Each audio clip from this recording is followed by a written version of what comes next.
Stop. Yes. That's what I was saying when Gracie ran out into the road the other day. I was saying, stopped all that traffic.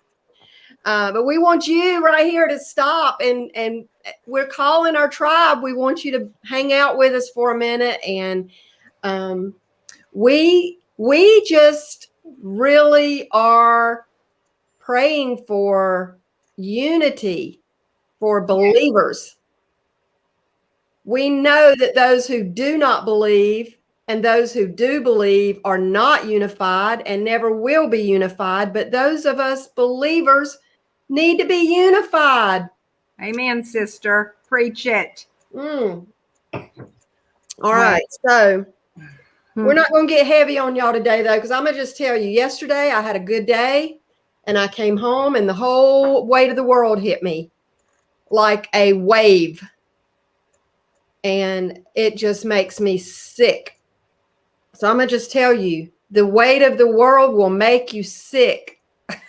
Yes. Well, what does it say? Hope deferred. What is the scripture? That's the King James Version. Hope deferred makes the heart sick, Dana. Hope deferred. Meaning you don't have hope. If you lose hope, it makes your heart sick. Yeah. So we, and I am, listen, I'm usually pretty good about hanging on to some hope. But all this stuff in Afghanistan, and I mean, and I'm thinking, okay, so what's going on at the southern border now? It's like, here we go over here, and it's like another disaster. It's like we go from one disaster to another disaster to another disaster to another disaster to another disaster, and that's what I was feeling yesterday. Well, let me just say this. I know you, and I guess it's okay for me to talk about this on here. But you did say that you watched the Trump rally that was held in Alabama the other night, Saturday night, and how disappointed you were in that. And I think sometimes, and I'm not saying you were or I am, but if we put our hope in a person of any kind, whether it's a pastor, a leader, anything, anybody like that, then our hope is we're going to lose hope. Well, and let me just be very clear. Yeah. My hope has never been in a president. Right. Any of them. Okay. Right.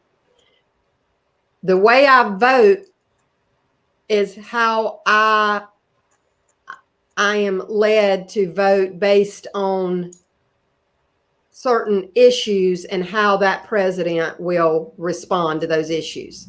Right. So, yeah, like I admire several qualities about Donald Trump. I admire his tenacity. I admire his boldness. I admire his strength and will to press forward and keep pounding. I admire that in him. Yes. But yeah, he's not my hope for sure. And yeah, it was the speech at the beginning of his introduction by General Patton that should have never been played, I don't believe, for civilians. It was given to soldiers going to battle. Yeah. And, I understand we are in a spiritual battle. And listen, I said we weren't going to get heavy here, and here we go. Sorry. It's time for some happy face, because it can go, whoo, it can just get heavy. But anyway, we are in battle. I get it. We are in a spiritual battle. We need to be on our knees. We need to be praying. We need to be putting our faith and hope in Jesus. We need to be trusting him with all of our heart. We need to be loving him with all that we have. We need to be loving our neighbors. Yes. Love is the answer, and God is love. So let's just say that. But God is more than just love. God is justice. Well, and God gives us hope. I tell you, if you read in his word, all through his word, you can be really, really down, or I can be really down, and I can open the pages of his word, and I'm immediately encouraged. I don't care what I'm reading out of it. So we talked about that on our last video a little bit, that his word is living, breathing, and we don't understand that necessarily, but it is the truth. So we need to get in his word, first of all. The second thing I would say is he is our answer. And, you know, people may belittle prayer a little bit. They'll say, well, all I can do is pray. Yeah, like that's my last resort. Right. And that just bugs me to pieces because I mean, that's true. That is all we can do sometimes to pray. Right. But it really does. I hear what you're saying, because I hear that sometimes too. And I think, well, do they think that's the last resort? Yeah. Yeah. That should be the first thing on the agenda. Check, pray. Yeah. Because we're doing more damage to our enemy when we pray than if we're out protesting. I'll be honest. I mean, I think there's a place for protest. It's the easiest thing. And I know people might think, well, going out, getting some picket signs and protesting, that's not easy. Taking a stand, that's not easy. No, it's not. But for some reason, us getting in our prayer closets and really grabbing hold of God's ear and saying, hey, I need you. Yeah. And, you know, and then taking the time to just let his word penetrate in you and hear what he has to say back. Is that takes time, and that takes effort, and that takes something that a lot of people, I guess, don't have. But, and listen, I don't think it comes natural. It's not a natural thing. It's a supernatural thing. And it's not natural for me either. I have to know that that's what I need to do and then do it. So, you know, I'm kind of a doer. Well, and I'm probably more of a prayer. I mean, that's just what I think. It does come naturally for me to call out on the Lord. And not that, I mean, I know what you're saying, and I'm in agreement with that. I was thinking about what my pastor said yesterday, and I loved it. He was talking about when we were going through troubles. You know, we're all going to have trouble on this earth. The Bible says that clearly too. But he was talking about sometimes we think we've prayed for something and it comes out a different way. And we think God didn't answer our prayer, when in fact, he has got us just right where he wants us, and we are to marinate in it. Think about a steak. And I know, Dana, you're a vegetarian or whatever you are right now. Well, you know. But think about a steak. How much better? You can pull a steak out of the refrigerator. I guess it's thawed at this point, but you can pull it out of the refrigerator and put it on the grill. It's not nearly as good as it would be if it marinated in a seasoning, something to season it. Think of ourselves as break it down. Right. I thought that toughness. Right. It seasons us. Tender. We're both talking at the same time. Yes, it seasons us. Tender. Yes. Not Tinder, the dating app. It's spelled differently. And how do I know that? I don't know. Either. I've never been on there. I haven't either. Nor have I a reason to be. Me either. I know somebody, and we won't call any names, said that you girls can talk. You know what? It's all good. Yeah, we are talkers. From above. Cheers. And my mama would say, I like that glass. Huh? I said, I like that glass. Listen, I drink water out of pretty glasses because it makes me drink it. Well, isn't that special? I always have to psych myself. Listen, I have to psych myself up. I don't know if y'all do that or not. Do you do that? Do you have to psych yourself up? Like, I know you paint. So when you need to paint something and you're really feeling like, I don't really want to paint. There I went to my, I did too. Well, let me tell you what I do.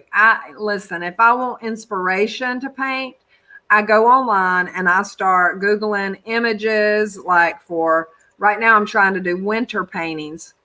So your cardinals were very good. Well, I think I'm going to do another cardinal for my winter wall. But anyway, your winter wall, you have a wall. Yes, right here. Look, I want to show you. This is my summer spring wall of Oh, paint. well, yes. So I'm going to do I knew that was there, but I didn't realize that was your wall. This is my Your gallery. summer spring wall. And now I'm going to have a winter, not fall. I'm skipping fall. But anyway, just we a want winter. to do that here in North Carolina anyway. We go from summer to winter and then back to summer. Yeah. Anyway, I don't know. But I do go, I need inspiration. Summer, winter, spring, summer, fall. That's how it goes, that song. Sorry, I just went. Yes, you did. Squirrel.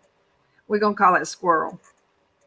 Like, you might want to share your little story about Gracie the other day. You mentioned it a little bit ago, but listen, speaking of Gracie girl, now she's laying on the bed right now being nice, but I'm going to just tell you, she's gotten too big for her little britches. And I was sitting on the porch with her. She was sitting at my feet. I was reading, rocking and reading, and she was just laying there like a good little puppy. Doggy. She's not a puppy. Anyway, normally she moves around out there on the porch, and she'll get down off the porch and she'll go, tinkle, whatever. And, she just kind of stays right there, even though our front yard is not fenced in. Our backyard is. But I like to sit on the porch where it is not fenced. And if she kind of wanders off, I just say, Gracie. And I snap my finger and she just trots right back over because, she really is pretty good discipline. She has good discipline. Yeah. Normally. But I wasn't paying attention, obviously, closely enough. I kind of saw her out of the corner of my eye get up, but it seemed like it was just a minute. And I thought she couldn't have even gotten off the porch. And I heard car horns and tires screeching. Mm-hmm. And I looked up and there was this little white dog all the way over on the other side of the road on the sidewalk over there. And just kind of doing this like, oh my goodness, what am I going into? And I jumped up, threw my book down, and my legs turned into rubber bands. I took off running off the porch. I about fell off the porch. Then I have to go running out here over this construction, all the dirt clods and all the hills and messes. And traffic is just coming both ways. And I see her and she sees me. And I'm like, oh no, she's going to run to me. And she did. And I was like, stop.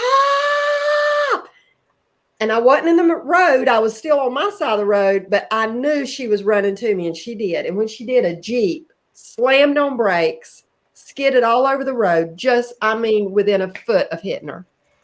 She made it across. Lord have mercy. I was about to have a heart attack. Nobody was here but me. I thought, y'all left, you and Denise left, and then John and Duncan left right behind y'all. That's how long it was. So, and then all of y'all had gone, and I guess she thought, I don't know if she chased a squirrel over there, because she will chase. Speaking of chasing a squirrel, she will, and she loves to chase a squirrel. So maybe that happened. I don't know, but oh my word. So it scared me to death. I mean, just talking about it right now, my heart's racing.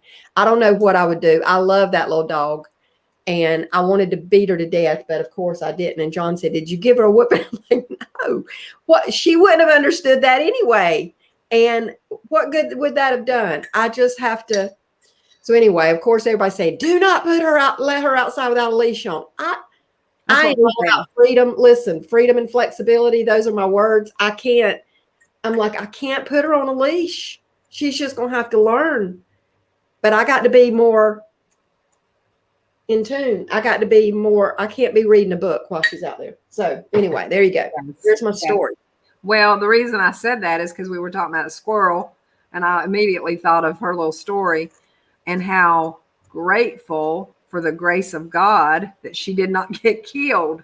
Because I don't know, we would have had to put you away somewhere. Oh my goodness, Diane. I mean, this little dog has become to me, she really has been my little baby. She came to me used and abused and neglected and mistreated. And, I was in that situation once upon a time. And my heart just went out to her. I want to cry right now telling y'all that. But here I was taking care of my mama during the day, and at her house, and Gracie was traveling back and forth with. She was just my little companion, because I would get so lonely up there at mama's. So lonely. You talk about feeling disconnected from the world. I felt disconnected from the world up there. Yeah. And, you know, sometimes, you know, I know some of y'all live up there, and I don't mean to be knocking you territory up there. But well, it wasn't home, Dana. It just wasn't home. It was far from home for me. Well, and speaking of all of that, you know, we're talking about unity today and how important it is, even in diversity, to have unity, and how much we really do need each other. Sometimes we'll think we don't need anybody, you know, but how long does that last? We do need other people. And I just think God wants us to be unified as in the body, in the, you know, body of believers. Whether we disagree or not, we can be unified, can't we? There's got to be hope in that. Well, I will tell you, yesterday at our church, we had our homecoming. You know, it was called Catch Up Sunday. We won't even talk about that, because it was just funny to me every time I'd start talking about it. But anyway, it was so refreshing. That is the right word. It was just refreshing, and it was encouraging to be able to have conversations with people, not just go into church, sit down, come out of church, you know, go to a growth group. Right. You know, and you would think that you do a lot of socializing and chit-chatting and talking and, you know, personal conversations at growth group, but you really don't. And, you know, you don't do that coming in and out of church. It's always, good morning, how are you? Good morning. And listen, I love to speak to people, and I want people to speak back to me. And if I see somebody's not going to speak to me, I want to almost force them to speak to me. And so I'm like, good morning, how are you? How are you? Good, I'm glad, yay. You know, but I mean, really, that's not making connections with people. Yeah. And so yesterday, I had a couple of really good conversations with a couple of people that I haven't really talked to in a while. You know, I mean, I've seen them. We've said, good morning, how are you? I mean, we've even, how's this person, or how's that? You know, we've even had a little chit chat, but it's not been the same as what's been going on with you. Right. What have you been reading? Let's talk about it. You know, and it was so good. And so anyway, I was very encouraged by that. It was like a good shot in the arm for me, honestly. And I didn't even get in the service yesterday because we were setting up. I was helping with food and getting all set up, and everybody bringing in their stuff. And but that, just working with that team and being with my peeps again and just working, getting in there elbow to elbow, working with people was really nice. Yeah. And so anyway, I need that. I love that social interaction, and I do not socialize much. Yeah. And I understand. So, I mean, well, you guys out there, do y'all socialize a lot? Like, and I don't know even what I'm trying to say about that, but do you know what I mean? That it's like I had plenty to do. You know, we went and watched Levi play football on Saturday. We went out to eat after, but my socialization's with my family. I think it is with you too. Mostly. Yeah. I was thinking though, you and I and our older sister, we all went to a funeral on Friday out of town, and just walking in, socializing right there. Listen, I mean, as preachers' kids, we kind of grew up going to funerals, so it's normal for us. Whereas other people don't understand that, including my husband. He does not get that at all. But I was going to say, just walking into the church and everybody had on masks. And not that I'm criticizing that, but it changes the atmosphere. Well, we didn't even know anybody. Right, because you couldn't tell who people were.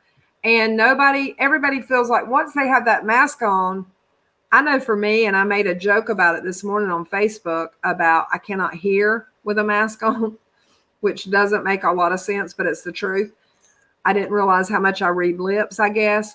But not only did I not recognize people or couldn't tell who they were, I have a hard time hearing them. They have a hard time hearing me.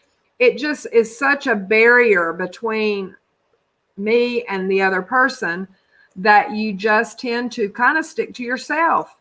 Yeah. And so I'm thankful, and I really am believing God that this mask thing is for a short period of time, because we've been dealing with this for a year and a half. And, you know, we are just praying and believing that COVID is just going to be a thing of the past. That is my prayer. That may seem like a mighty big prayer, but I'm telling you, God is about big prayers. You said the word. Oh my, was I not supposed to say that word? No, I don't know. You know, the C word. Sorry. Yeah. You don't know what's going to get like cut because, are they listening to every one of our videos? Didn't you? Oh, word. You and I were on the phone when I was setting up my computer. Did you not hear my computer say, sorry, I didn't get that? I'm like, I wasn't talking to you, ding dong. Right. And I thought you were talking to your son, Duncan. No, I'm here by myself. I thought Dana's telling her son to shut up. No, she's talking to the computer. Okay, well, I'm sorry. Can I retract that statement? No, you cannot. Judge. Okay.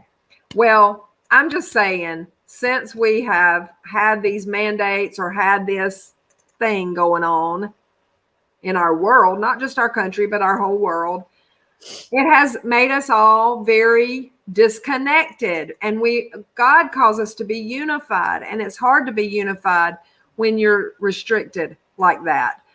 And I'm tired of talking through a screen. We do a lot of Zoom calls. I'm not talking about to you. We do a lot of Zoom meetings, I do my Bible study on Zoom, which has been a good thing because I have a lady from California that joins us, and she can join us that way. So it's not that. It's just we need connection. We actually need physical touch. Yes, I was getting to say physical touch is a big deal for a lot of people. Yeah. Yeah. I never realized it was for me. You know, I married a man who that's his love language. Yeah. And that is not mine. And but he's rubbed off on me. People rub off on. Oh, that's a whole other topic right there. When they touch you, they rub off. And you know, they're wet. My eyes are what? Every time I get on the screen, my eyes start. You're allergic. I'm allergic to the screen. But you know, his ways have become my ways, and my ways have become his ways. We start becoming. I thought you were going to say his ways are higher than my ways, and my ways are higher than.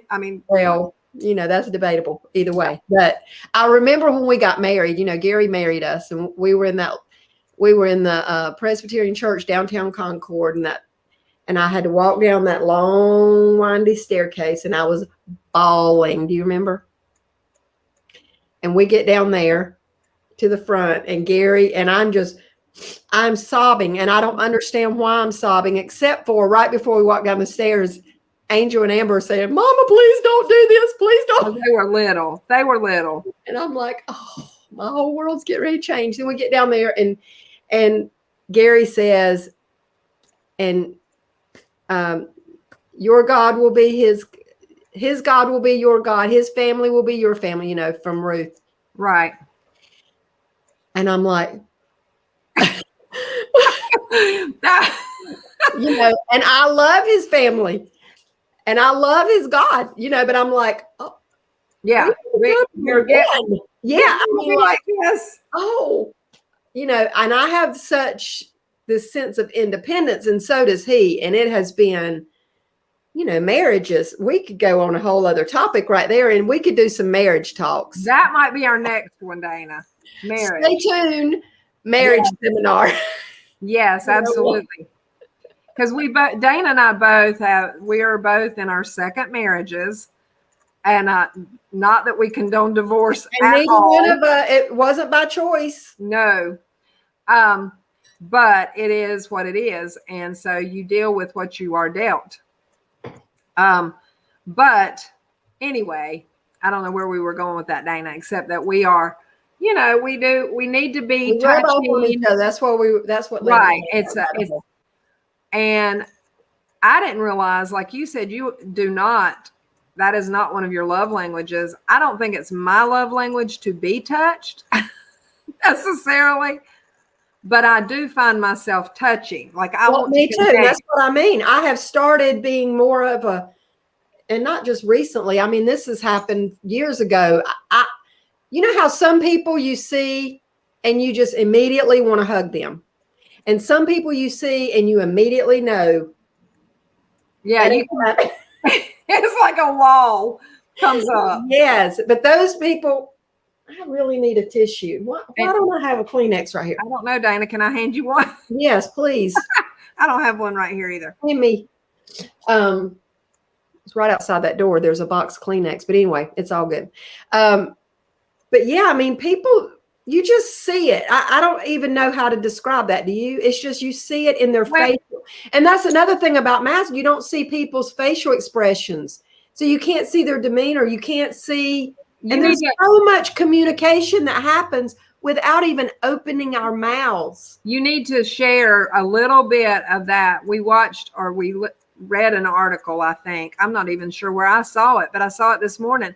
And then you made mention to it on the phone with me about children needing to see facial expressions. And that's why this mask mandate for the schools, it's just, I understand why they're doing it, I guess, to some degree. Listen, we all want everybody to be safe. Right, exactly. And so, one of the things that's really irking me, can I just vent a minute, is for people to be posting things like,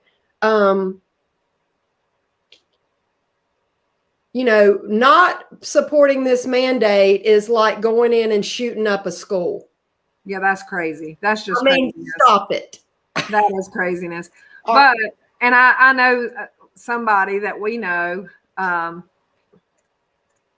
said something about she had a post kind of going against the mask.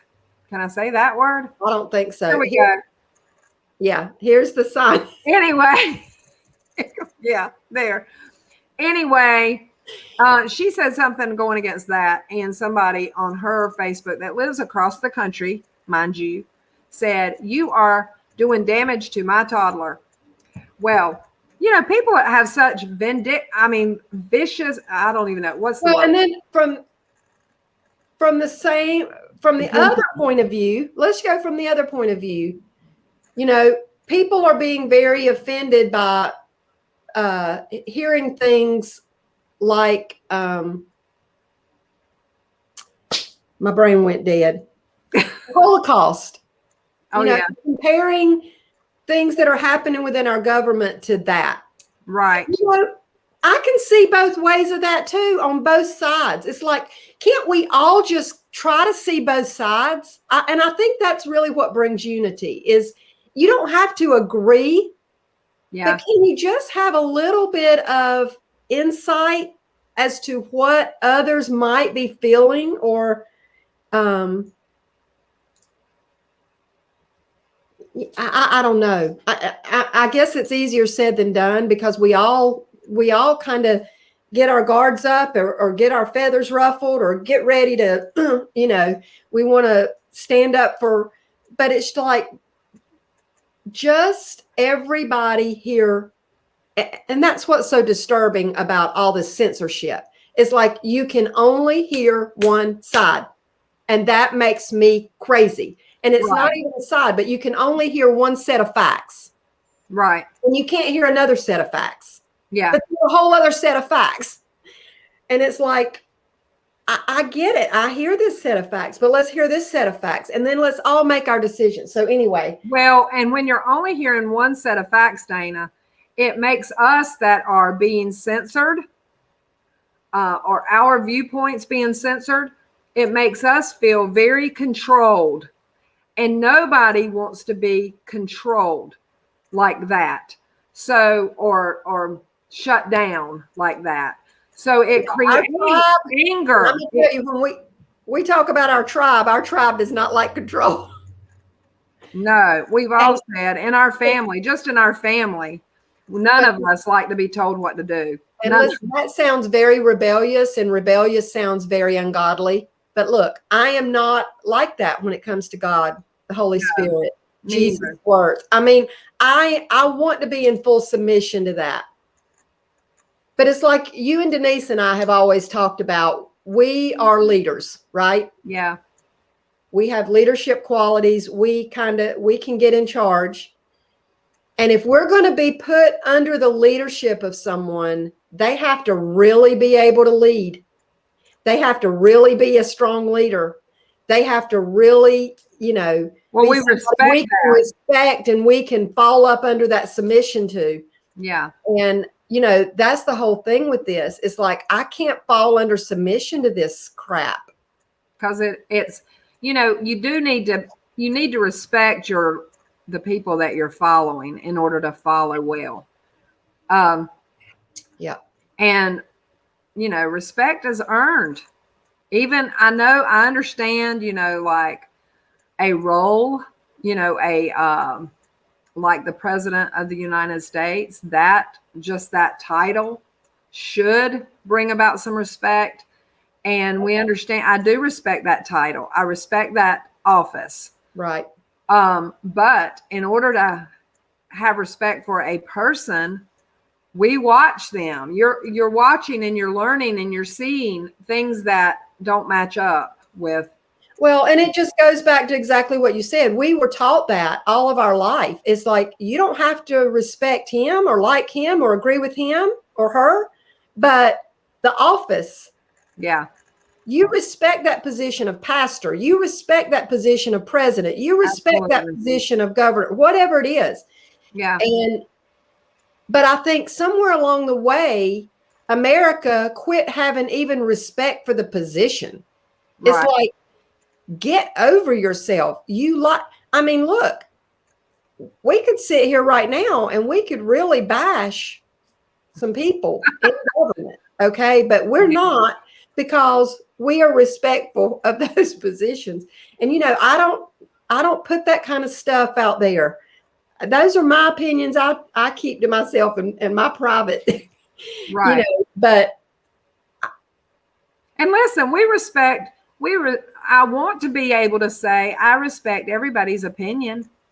I mean, if that's truly the way they believe, that's truly what they think, I want to say I truly respect that. But I do want the same given to me.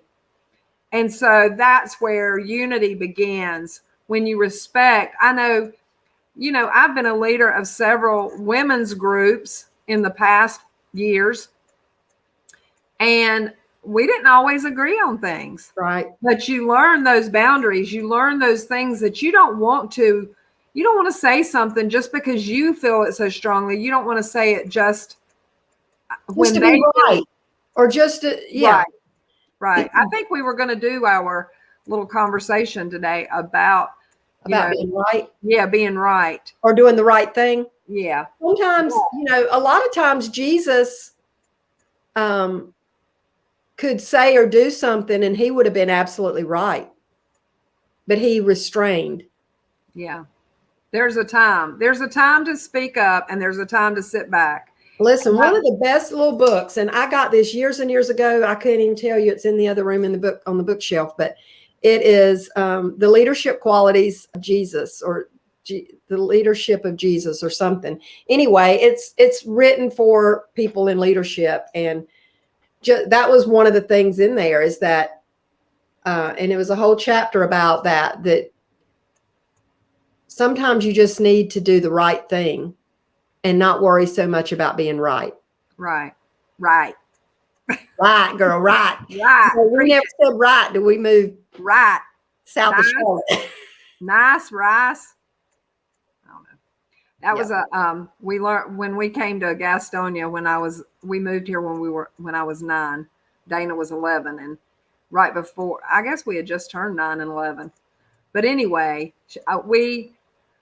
I had never heard the I, like really a long I sound like it was here. So that's what we would say. We would say Well, nice, we nice. moved to another country when we moved to Gastonia. That is the truth. Because Greensboro, and we thought we'd move. I don't know if you even remember this, but when we moved from Martinsville, Virginia to Greensboro, we thought we'd move to a new country too, because I remember we'd say Greensboro and they're like, it's Greensboro.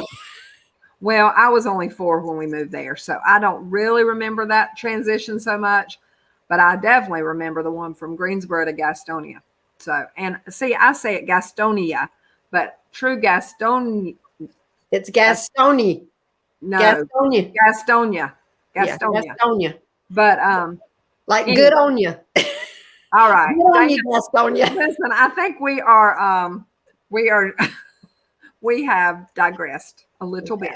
But I think we've been on here 35 minutes. All right, well, good. Good on you.